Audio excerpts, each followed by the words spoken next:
Hi students, in this video we will discuss what is the condition for which high pass RC circuit acts as a differentiator and what is the condition for which low pass RC circuit acts as a integrator. So first we will discuss about high pass RC circuit. So the high pass RC circuit consisting of a shunt resistor and series capacitor. The output is taken across the resistor and input is given to the capacitor here.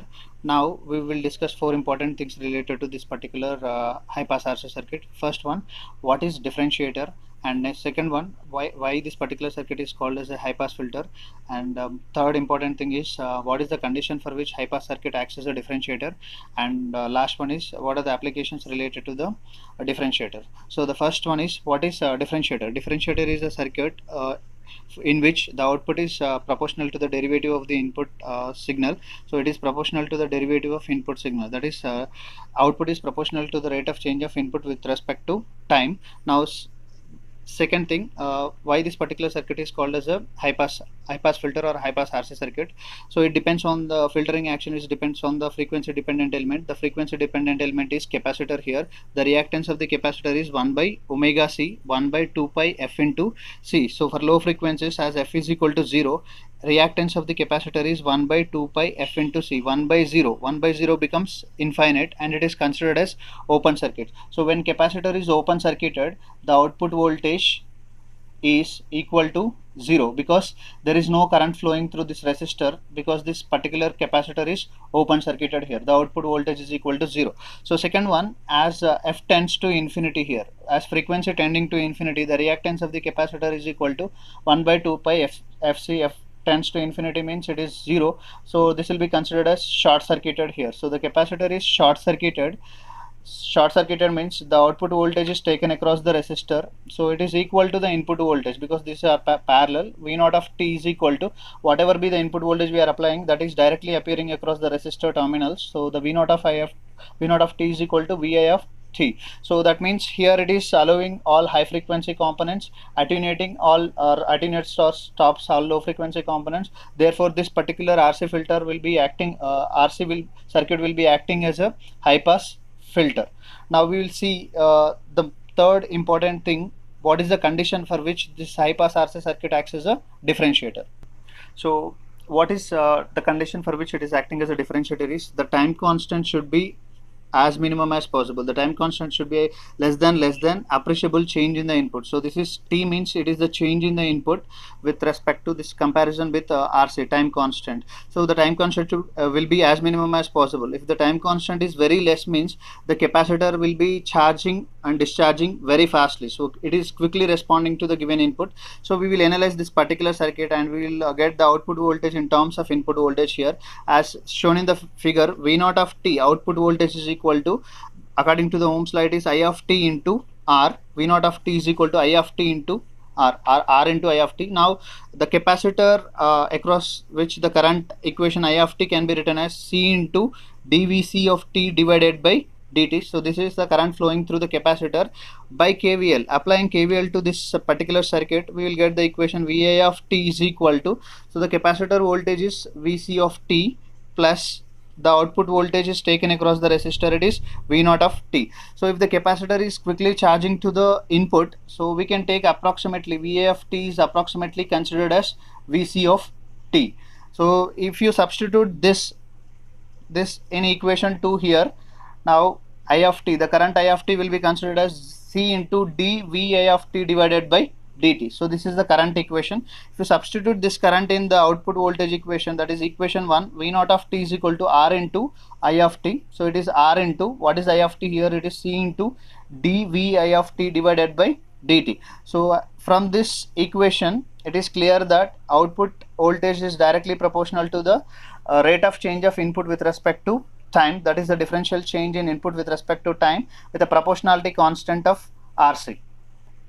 So let me analyze the differentiator action practically with an input. So let us take the practical input, that is pulse input, this Vi of t as a pulse signal which is applied as an input to the RC network. So take the pulse width as t, which is equal to around 10 milliseconds.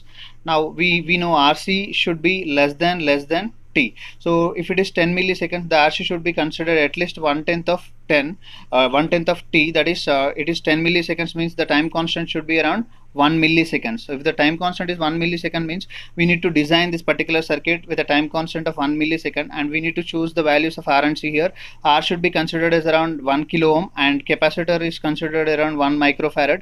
So therefore RC, time constant RC, is equal to 1 into 10 power 3 plus 1 into 10 power minus 6. It comes around 10 power minus 3. So it is 1 millisecond. So 1 millisecond is the time constant of this particular circuit.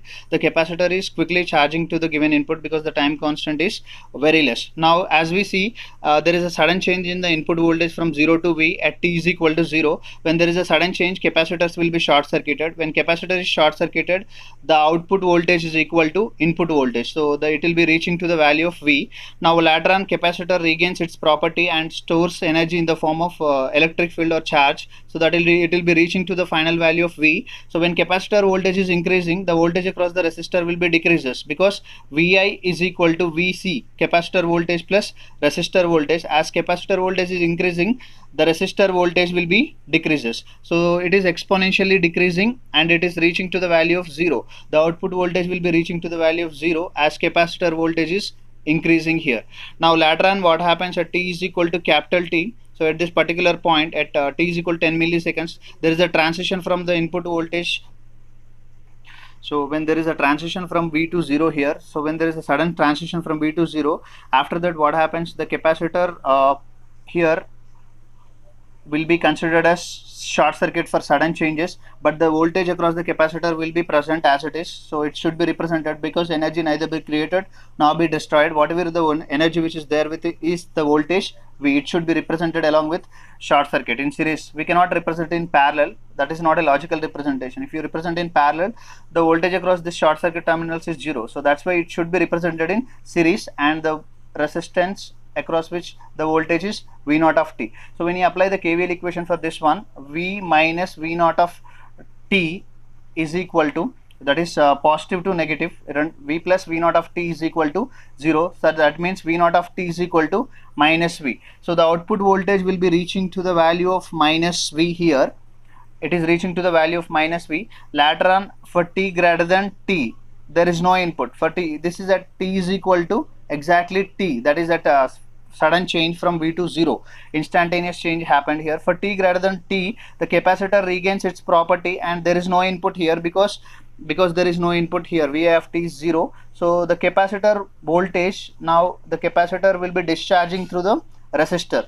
Now whenever capacitor discharges through the resistor will dissipate the energy in the form of heat. So therefore finally the voltage across the resistor becomes equal to 0. The final voltage will be equal to 0. So it will be decreasing and finally it becomes equal to 0, and there is no active element here to charge the capacitor and to produce the output. So that means what is the output here? So it is producing a positive and negative spikes at the output. These are called triggering signals, positive and negative triggering signals, and these triggering signals are used in multi-vibrators, in both bistable and monostable multi-vibrators, to change the states from on to off or off to on. This is one of the application related to the differentiator, RC differentiator circuit.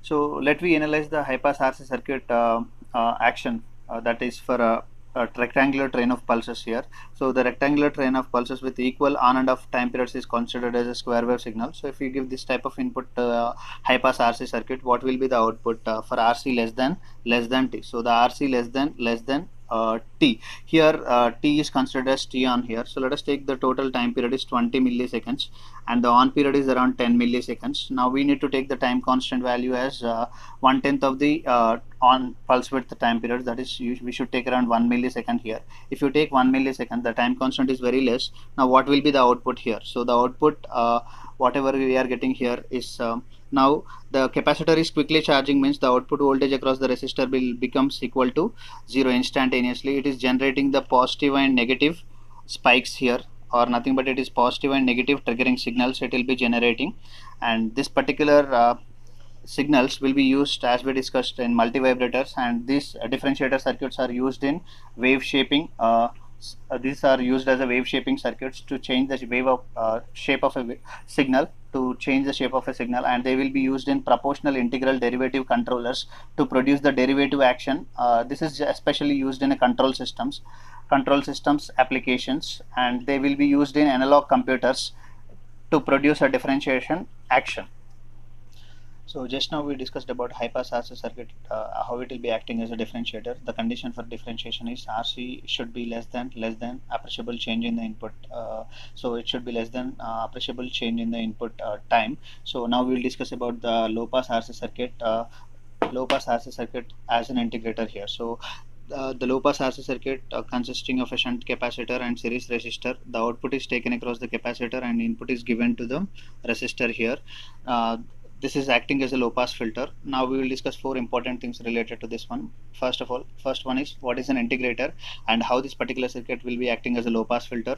And next, what is the condition for integration. And fourth one, what are the applications related to this particular circuit. So first one, what is an integrator? Integrator is a circuit in which the output voltage is directly proportional to the integral change in input. So that is V0 of t is directly proportional to the integral of Vi of t dt. So next, second one, why this particular circuit is called as a low pass filter. A filtering action is always depends on the frequency dependent elements. The frequency dependent element here is capacitor. So the reactance of the capacitor is written as 1 by omega c or 1 by 2 pi into f into c. As frequency tending to 0, that is at low frequencies, the reactance becomes equal to 1 by 0. It is infinite. Reactance is infinite means impedance is also infinite. So this is considered as an open circuit. So when capacitor is open circuited, what will be the output voltage? The output voltage is equal to input voltage because there is no current flowing through this resistor.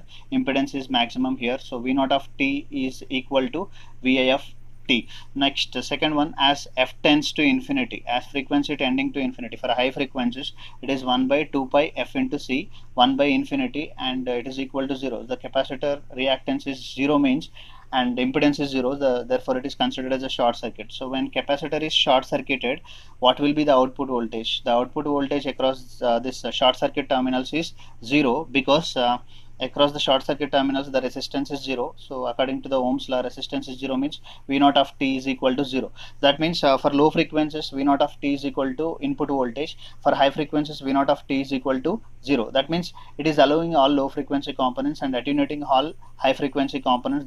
Therefore this particular RC circuit will act as a low pass filter. Now we'll discuss one important thing related to this one is what is the condition for RC circuit acts as an integrator here. So the time constant should be greater than appreciable change in the input, so then only it will be considered as an integrator. So this case we will analyze now. So if the time constant is very large here, if the time constant is large means the capacitor takes more time to charge and discharge, so it is slowly charging and discharging. So we will see, we will analyze what is the relationship between output and input here. So V0 of t, as we know, it is 1 by c into integral of I of t into dt. This is one relation, and one more relation here is the current which is flowing through this one is I of t, resistor. So V0 of VR of t, the resistor voltage, is equal to I of t into R. So one more relation by KVL, the output voltage VA of t, input voltage, is equal to VR of t plus V0 of t. The output voltage is taken across the capacitor because here the capacitor is charging and discharging very slowly. The output voltage across the capacitor becomes very less compared to the voltage across the resistor. So therefore we can take an approximation here. Vi of t is approximately equal to the resistor voltage VR of t. So if you substitute here, therefore VR of t we know as I of t into R. I of t is equal to the resistor voltage divided by R. So we can take VR of t is equal to Vi of t. It is Vi of t divided by R. The current I of t is equal to Vi of t divided by R. Substitute in the equation 1, V0 of t is equal to 1 by c into integral of, in place of I of t we can substitute Vi of t divided by R here. So Vi of t divided by R into dt. So take R out, it's a constant, 1 by R c into integral of Vi of t dt is equal to V0 of t. So from this equation it is clear that output is an integration of input voltage with a proportionality constant of 1 by RC. So let me analyze the integrating action for a practical input. So the practical input, let us say pulse input signal with a pulse width around 10 milliseconds. and as we know, to get an integrated action, RC should be greater than T, so it should be taken at least 10 times greater. So if you take at least 10 times greater means 10 times of T, RC should be equal to 10 into 10 milliseconds becomes 100 milliseconds. So we need to select the proper values of R and C so that the time constant should be equal to 100 milliseconds. So let us take R is equal to 100 kilo ohms and the capacitor is equal to 1 microfarad. If you multiply this will be called time constant. 100 into 10 power 3 into 1 microseconds means 10 power minus 6. So it is equal to 100 milliseconds. So the time constant will be equal to 100 milliseconds if you take R is equal to 100 kilo ohms and capacitor value is equal to 1 microfarad. So as we know, if the time constant is very large, so the capacitor will take more time to charge and discharge.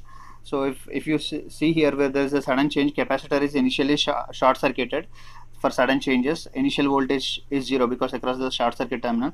Later on, what happens when the input is applied, capacitor regains its properties and starts storing energy in the form of charge or electric field, but it cannot able to reach to the maximum voltage because the time constant is very large. So after that, what happens at this particular point, the input is again changing from V to 0 here at a point T is equal to T. Now when the input is 0 means this will be short circuited. Now capacitor will be discharging through the resistor.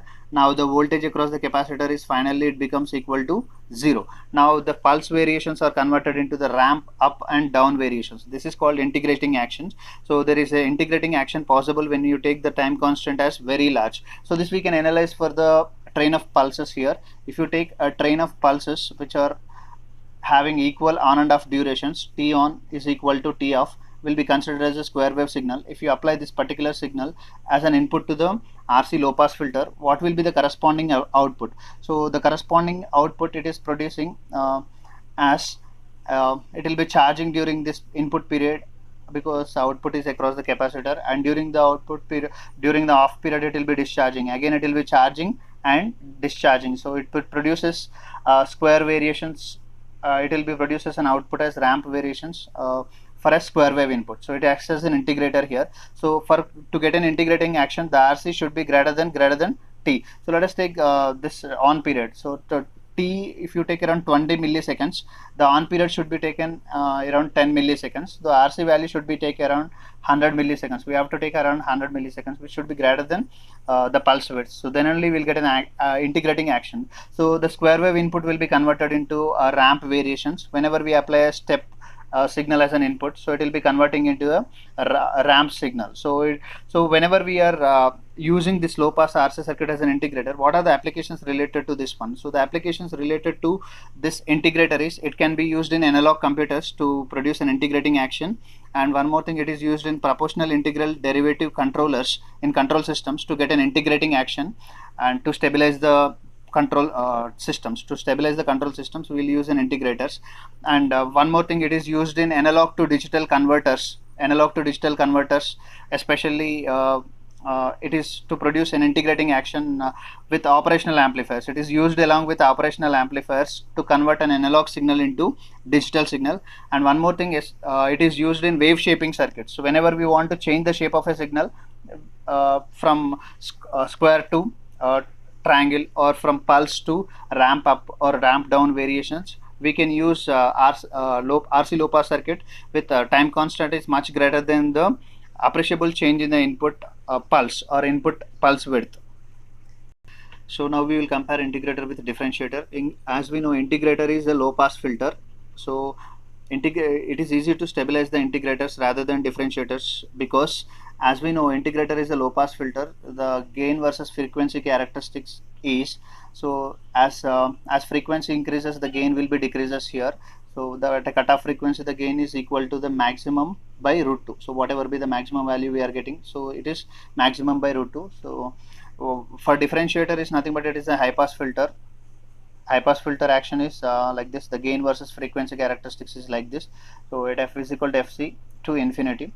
So the gain the maximum gain is a maximum, and it is reaching to the a maximum by root 2 value at cutoff frequency here. So it is easy to stabilize the low pass filters or integrators rather than differentiators, because the gain is decreases and very low frequencies are present here, very few frequencies are here, we can easily stabilize here. But if you consider the gain of the system is increasing, or the gain of the differentiator is increasing, so we cannot able to control the variations as you go for high frequencies.